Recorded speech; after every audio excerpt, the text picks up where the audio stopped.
The Lord be with you. And with your A reading spirit. from the Holy Gospel according to Matthew. Glory to you, O Lord.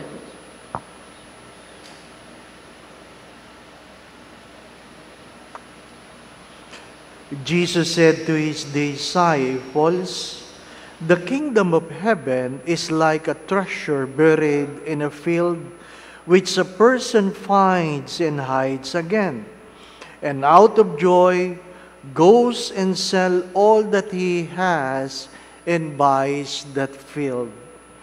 Again, the kingdom of heaven is like a merchant searching for a fine pearl. When he finds a pearl of great price, he goes and sells all that he has and buys it."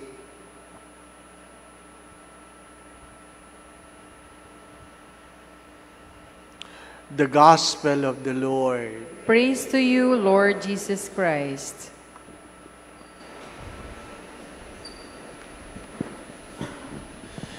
The first reading says, "If you repent, I will restore you."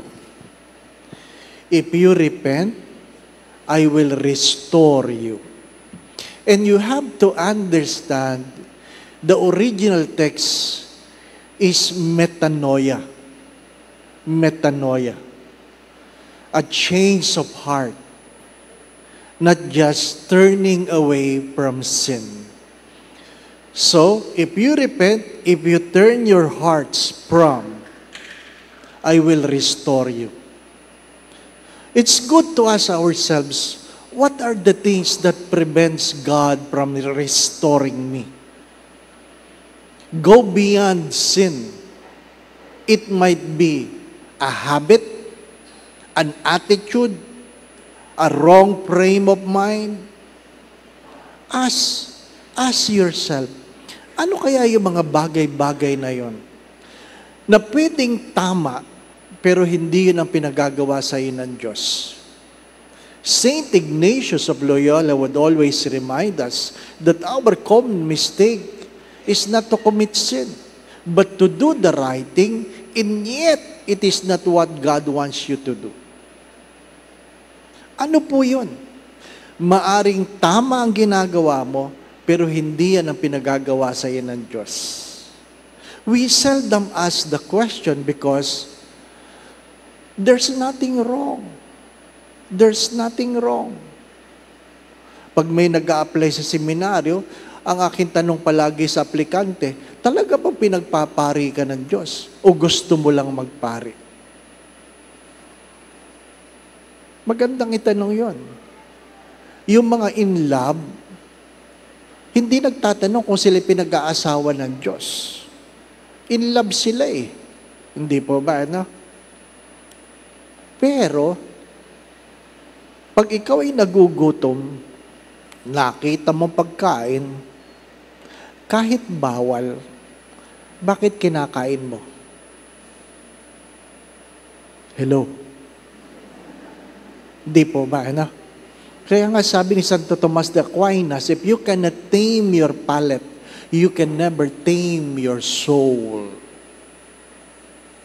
Ano sabi ni Saint Ignatius of Loyola in one of his words, agere contra?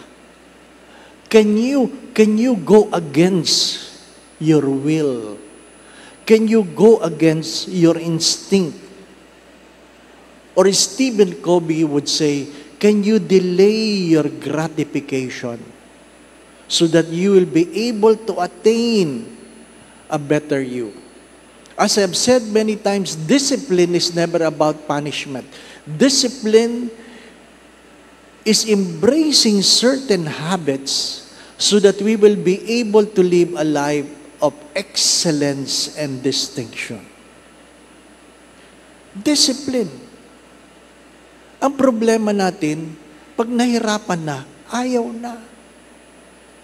Pag nahirapan na, ayaw na. Pero alam natin na yan ang dapat gawin. Mga minamahal na mga kapatid, anong biro ko dyan? Anong biro ko? Yung mga lalaking gusto magpalaki ng muscle, pupunta sa gym, magbubuhat na mabigat, Sakit na sakit ang katawan. Pag uwi sa bahay, maghuhubad. At harap sa salamin at pupos agad. Ano, isang araw pa lang, lumaki ang damasan? Hindi. Yung gustong pumayat, hindi lang kumain ng isang araw, magtitimbang agad, sabi, ay, hindi nagbago. Discipline is not a one-day thing. Same as our relationship with God.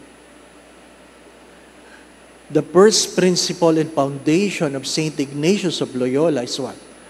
To thank God, to love God, to revere God.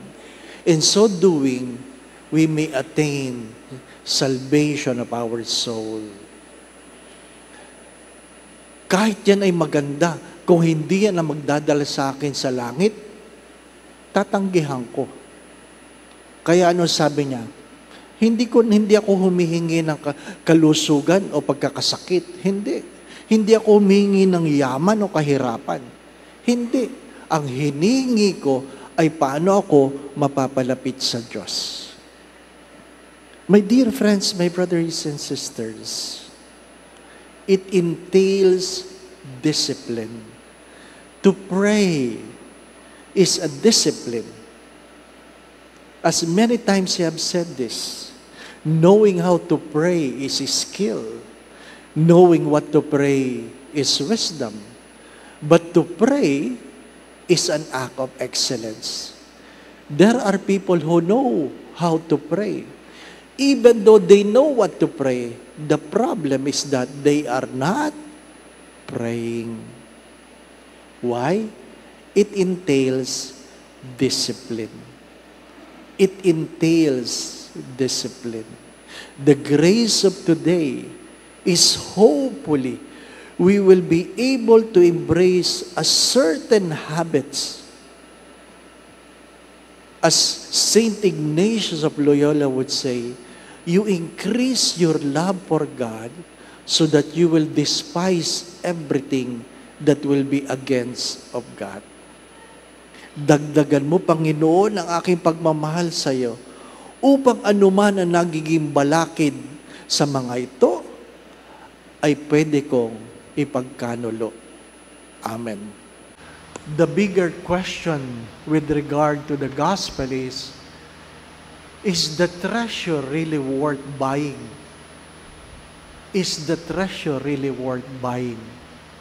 Thinking that you have to sell your land. Baka mabudol ka. We seldom think about it. But it's a good reading with regards to discernment. Discernment is not about choosing what is right or wrong. Discernment is choosing between two rights. What is the best of it? And you can never discern without praying. Don't entertain the thought that you will be able to choose God without praying. Again, my brothers and sisters, from the words of St. Ignatius of Loyola, pray that everything depend on God and work as if everything depend on you. The Lord be with you. And with your spirit. And may Almighty God bless you and your family, the Father, the Son, and the Holy Spirit. Amen. We go in peace to love and serve the Lord. Thanks be to God.